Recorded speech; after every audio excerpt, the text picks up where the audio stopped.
बाप की जागीर है कलेक्टर की कि जो चाहे तरीक़े कार अपनाएंगे। तेलंगाना में जो 33,929 जिसमें से 90% जायदादों के पास डीडी नहीं है। अब ये डीड का चक्कर ये है कि अगर खुदा ना खास्ता यह कानून बन जाएगा तो फिर आपको जितनी वक्फ की जायदादें हैं उसको रजिस्टर करवाने के लिए जब आप जाएंगे कलेक्टर साहब के पास तो कलेक्टर बोलेगा कहां है इसका कागज।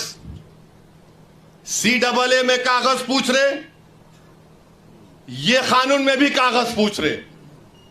अब आप बताइए कि 300 साल 200 साल 100 साल पुरानी जायदादें हैं, कौन सा कागज रहेगा, कौन सा कागज रहेगा बताइए आप।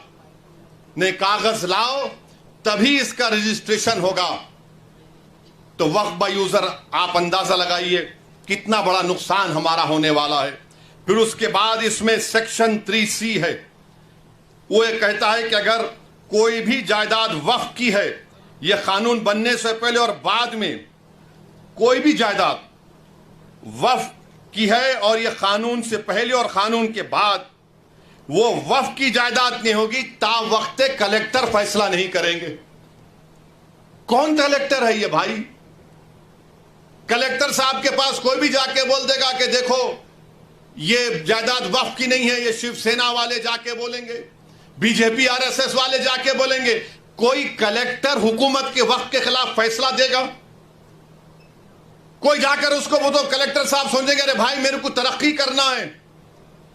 और कानून ये कहता है कि कोई भी अपने ही मामले में जज नहीं बन सकता। अपने ही केस में जज कैसा बनेगा कलेक्टर, जिसको लैटिन में बोलते न्यूमो जुडोक्स इन कॉजा सुआए। अच्छा, फिर कलेक्टर जब इंक्वायरी, अगर आप जाके कलेक्टर को ही पावर दे दी आप कि कलेक्टर को जाकर कोई बोल देगा कि साहब ये इम्तियाज जलील का घर जो है ना वो वक्फ, या फिर कोई किसी का मस्जिद बोले ये वक्फ बोल नहीं है, तो कलेक्टर साहब क्या करेंगे? ठीक है मैं इंक्वायरी ऑर्डर करता हूं।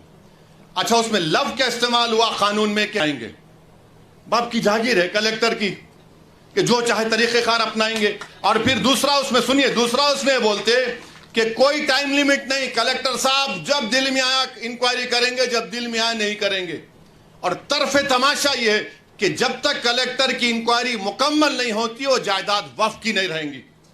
यानी मेरी मस्जिद है और मस्जिद को कलेक्टर बोलेगा मैं इंक्वायरी कर रहा हूं, तुम्हारे खिलाफ कंप्लेंट आई तो नमाज नहीं पढ़ना, तुम्हारी दरगाह है तुम फातिहा नहीं करना, तुम्हारा मदरसा है तुम नहीं तालीम दिलाना, मैं इंक्वायरी कर रहा हूं। अब इंक्वायरी सुबह क़यामत तक चलेगी, आप तो महरूम हो गए। यह कानून में लिखा गया है, याद रखिए।